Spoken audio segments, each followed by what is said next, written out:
కేసులో ఎమ్మెల్సీ కల్వకుంట్ల కవిత మధ్యంతర బెయిల్పై కోర్టులో వాదనలు ముగిశాయి. తీర్పును రిజర్వ్ చేసిన న్యాయమూర్తి సోమవారం తీర్పు వెల్లడిస్తామని తెలిపారు. మరోవైపు ఏప్రిల్ 20న రెగ్యులర్ బెయిల్పై వాదనలు జరగనున్నాయి.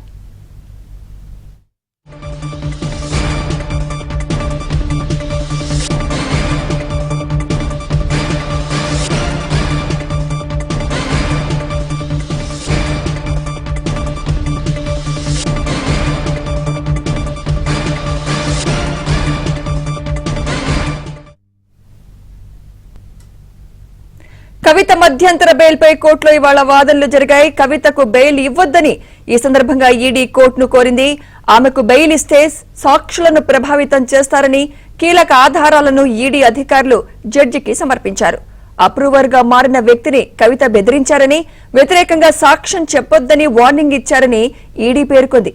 లిక్కర్ స్కామ్ లో కవిత కీలక సూత్రధారని, తాము అడిగిన ప్రశ్నలకు కవిత సమాధానం ఇవ్వలేదని ఈడీ అధికారులు కోర్టుకు తెలిపారు. 10 ఫోన్లలో డేటాను డిలీట్ చేసి తమకు ఇచ్చారని, 100 డిజిటల్ డివైజ్లను ధ్వంసం చేశారని, కుమారుడికి పరీక్షలున్నాయని బెయిల్ అడగటం మానవతా కోడల్లోకి రాదని ఈడీ అధికారులు తమ వాదనలు వినిపించారు.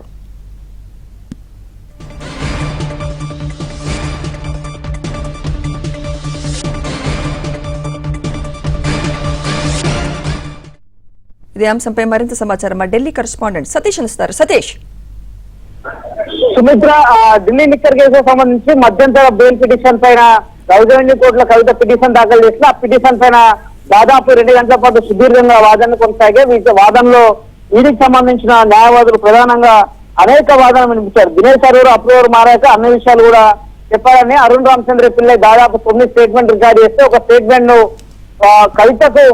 కవిత బెదిరించిన, అందుకే ఆయన దాంట్లో అప్రూవర్ దాన్ని వెనక్కి తీసుకుంటున్నట్టు కూడా ఒక స్టేట్మెంట్ దాఖలు చేశారని, ఈ సమయంలో కేసు కీలక దశలో ఉంది. ఇలాంటి సమయంలో కనుక కవితకు బెయిల్ మంజూరు చేస్తే సాక్షులను బెదిరించడంతో పాటు డిజిటల్ ఆధారాలను కూడా ధ్వంసం చేసే ప్రమాదం ఉందని కూడా కోర్టు ముందు ఈడీ అనేక వాదనలు వినిపించింది. ఇప్పటికే ఈ కేసులో అనేక అంశాలను నిర్ణయించి దాదాపు కవితకు 33% ఈ కేసులో ఇన్వాల్వ్ అయిన 33% వాటా ఉంది లిక్కర్ స్కామ్ లో కవితకు. ఎట్టి పరిస్థితుల్లో కూడా కవితకు బెయిల్ మంజూరు చేయొద్దని కోర్టు ముందు